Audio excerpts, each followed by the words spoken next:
You are losing over $5,000 every single year, and you don't even know it. It's not one big mistake. It's 4 small leaks hiding in your bank statement right now. By the end of this video, you'll know exactly where your money is disappearing when Paul, and how to fix it, and how to stop it, starting today. Most people don't go broke from one bad decision. They go broke from 100 small ones they never noticed. Somewhere between your morning coffee and your monthly bank statement, real money is leaking out of your life, quietly, consistently, and almost invisibly. The average household doesn't lose money because they're careless. They lose it because the entire system is built to make small losses feel painless. $1 here, $3 there. None of it feels like a decision, so none of it ever gets questioned. It just happens, month after month, on autopilot. All of it adds up to a number that would genuinely shock you if you saw it written down in one place, all at once, with nowhere left to hide. So let's write it down, because by the time we're done, you'll be able to see exactly where your money has been going, or not in vague terms, but leak by leak, dollar by dollar catching, and exactly how to take it back starting this week, not someday. This isn't a video about extreme frugality. And it isn't about telling you to stop enjoying your life. It's about closing the gap between what you earn and what actually stays in your pocket without changing your income at all. 4 categories account for almost all of it. And once you can name them, you can never fully unsee them again. Stick around, because we're going to walk through each one in order, starting with the leak that costs you money for doing absolutely nothing at all. Here's the first leak, and it's the easiest one to miss because it doesn't require you to do anything at all. In fact, that's the entire problem. Subscriptions. The streaming service you signed up for during a free trial and forgot to cancel. The app you downloaded once for a single project and never opened again. The membership you meant to cancel 3 months ago and still haven't gotten around to. Individually, each one looks completely harmless. $7, $12, $15 a month. Small enough that it never triggers alarm on your bank statement. But most people aren't quietly subscribed to just one forgotten service. They're subscribed to 4, 5, sometimes 6, spread across streaming, fitness apps, cloud storage, and software they tried once and abandoned. Multiply that across 12 months, and you're looking at hundreds of dollars paid for absolutely nothing. Not because you wanted any of it, but because canceling required 5 minutes you simply never spent. free trials are engineered for exactly this outcome. They ask for your card up front, they make cancellation buried 3 menus deep, and they count on the simple fact that most people picture the classic, almost universal example, a gym membership. You joined in January with real intentions and a real plan. You went twice, maybe 3 times. Then life happened day. Work got busy, the weather turned, motivation faded and the charge kept happening anyway. $40 a month, quietly renewing for 11 straight months you never noticed because it was set to autopay and buried between your rent and your electric bill. That's over $400 spent for 2 visits to a treadmill. And this exact pattern repeats across nearly every subscription-based service in your life, from the meal kit you tried once to the online course you never finished. The businesses count on this. They design the sign-up process to take 30 seconds and the cancellation process to take 3 phone calls. Forgetting to cancel isn't your personal failure, it's their business model, built and refined specifically around your inattention, which means fixing it isn't about willpower or discipline. It's about visibility. You simply cannot cancel what you don't remember you're paying for. And the fix is almost embarrassingly simple once you see it clearly. A single 15-minute pass through your bank and card statements once a quarter. Looking only for recurring charges will surface nearly every one of these leaks at once. No app, no subscription tracker, no special tool required, just a genuine look. If you can't remember the last time you used something you're paying for monthly, that's not a coincidence. That's the answer. The second leak hides in plain sight in a completely different way, and it's called convenience spending. This is where you accidentally spend your money. This is the money you spend not because you need something, but because getting it any other way felt like too much effort in that specific moment. The delivery fee, service fee, and tip on food you could have made at home in 20 minutes. The rideshare you called instead of the bus pass already sitting unused in your wallet. The coffee shop run on the way to work instead of the coffee maker sitting right there on your kitchen counter. None of these individual purchases are wrong on their own. Bad. Convenience has real value, and sometimes it's worth paying for. The problem is frequency, not the purchase itself. Convenience spending doesn't show up as one clear decision you make once. It shows up dozens of times a month in small increments, and every single one carries a markup you don't register because it never feels like real spending.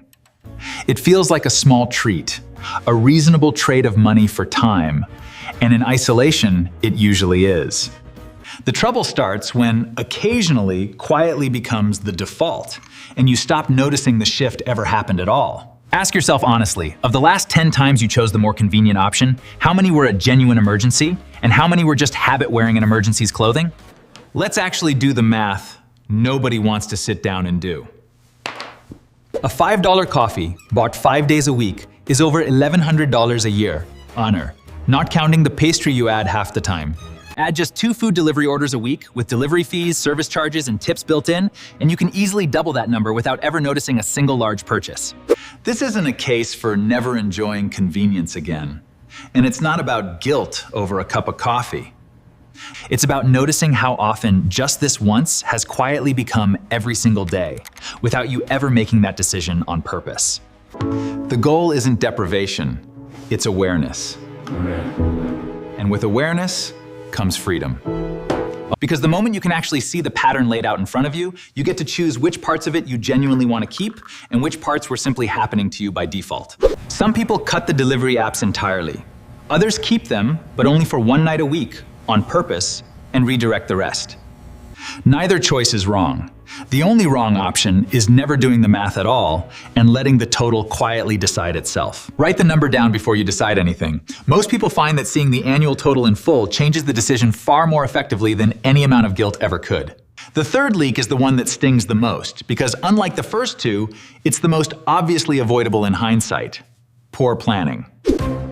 This is the late fee on a bill you technically forgot existed. The overdraft charge because 2 automatic payments happened to land on the same day, draining your account before your paycheck arrived. The insurance policy that auto-renewed at a noticeably higher rate because you never called to check, compare, or negotiate. Poor planning doesn't feel like spending in the moment. It feels like bad luck, like a run of unfortunate timing you couldn't have predicted. But bad luck doesn't happen to the exact same person in the exact same way every single month for years. A pattern does. And when you trace most poor planning losses back to their root cause, they almost always land on the same missing piece: poor planning. There's no single place where you can see every bill, every due date, and every recurring cost laid out together at once. Without that single view, every payment lives in a separate mental folder. And separate folders are exactly how 2 large charges quietly collide on the same Tuesday. And when you trace most poor planning losses back to their root cause, they almost always land on the same missing piece. There's no single place where you can see every bill, every due date, and every recurring cost laid out together at once. Without that single view, every payment lives in a separate mental folder. And separate folders are exactly how 2 large charges quietly collide on the same Tuesday and trigger a fee that had nothing to do with how much money you actually had. Howdy, Monter Blastad. You McCask bound. You weren't broke that week. You were simply unaware, and unaware is exactly the condition poor planning depends on to survive. Here's a twist most people never expect. Loyalty, in the world of insurance, is often quietly punished. Companies structure their pricing around the fact that renewing your policy or your plan year after year, it goes up. I'm telling you, it can be expensive. Without ever checking the market, will almost always cost you more than switching providers or simply calling to renegotiate would. Countless households are paying noticeably above market rates for auto insurance, home insurance, and phone plans for one simple reason. Nobody ever prompted them to shop around, so they never did. One 15-minute phone call made once a year can undo months, sometimes an entire year's commitment. But almost nobody makes that call, not because it's hard, but because poor planning isn't loud or urgent. It's just easy, endlessly, to put off until later. Set a single recurring reminder to go once a year on a date you'll actually notice, like a birthday or the start of a new month, to call and simply ask, "Is this still your best rate?" That one habit alone routinely recovers more money than an entire month of careful grocery budgeting ever could. It costs you nothing but a little discomfort in asking, and the worst possible outcome is simply hearing no, paro, which leaves you exactly where you started. The fourth leak is the quietest of all four, and in many ways it's the one that ties the other three together. Small choices with disproportionately big compounding impact over time. It's the spare change roundup from a purchase that never actually gets invested anywhere. It's the extra few dollars spent almost reflexively on the slightly bigger size, the slightly nicer version, the slightly upgraded plan de Hove. Every single time, just a little more than you actually needed or intended. On its own, any one of these choices is genuinely trivial, barely worth a second thought. But money compounds in both directions, for better or worse. Every small leak you plug doesn't just save you that specific amount one-time hug. If you consistently redirect that money into savings or investing instead, it starts working actively for you instead of quietly working against you in the background, year after year. This is the one leak that, once plugged, keeps paying you back long after the original decision. Because unlike a canceled subscription, redirected money doesn't just stop leaving, it starts arriving somewhere else instead. $2 or $3 redirected every single day sounds insignificant, right up until you watch a full year of them land in the same account, uninterrupted. Now put all four leaks on the table at the exact same time, side by side, and look at the total picture. Turning point 8, the big reveal. Forgotten subscriptions. Convenient spending. Finding these leaks helps you save more. Poor planning. Small, compounding choices made without a second thought. None of these four categories, taken alone, will ever ruin you. Money that never bought you anything you actually wanted, never built anything you actually needed. That's the real hidden cost of financial autopilot. The problem isn't one bad decision you can point to and regret. 5,000 invisible dollars, scattered across an entire year, one small default at a time. Spread across 52 weeks, which is exactly why it survives unnoticed for years, sometimes an entire decade, without a single moment forcing you to confront the total. No single receipt to point to, just a slow, steady drip that never once feels urgent enough to interrupt. So here's the practical shift, and it's simpler than it sounds. Instead of reacting to each of these four leaks separately, one frustrating discovery at a time, use one simple, repeatable framework, so that nothing hides in the blind spot of a bank statement you skim past once a month. Cut anything you genuinely cannot remember choosing on purpose, save the difference automatically so the money never has the chance to quietly disappear. And finally, grow it hard. Take those recovered dollars and put them into something that compounds, even modestly, so that money you already earned once starts earning again on its own, without you having to work any harder for it. None of these four steps require about 1 hour total, spread across a single weekend hour. And after that first hour, the system runs largely on its own. Listen, you'll already have caught it tagged. Or better yet, it will never have made it onto your statement at all. Here's your challenge before you close this video, and it will take less than. Circle every subscription you had genuinely forgotten about. Circle every convenience purchase that happened purely out of habit, not out of actual need. You don't need a new job, a raise, or a new source of income to find $5,000 this year. You need about 15 minutes, and it starts with noticing clearly and specifically what's already slipping quietly through your fingers and deciding on purpose to open the statement now while this is still fresh in your mind and find the first leak today.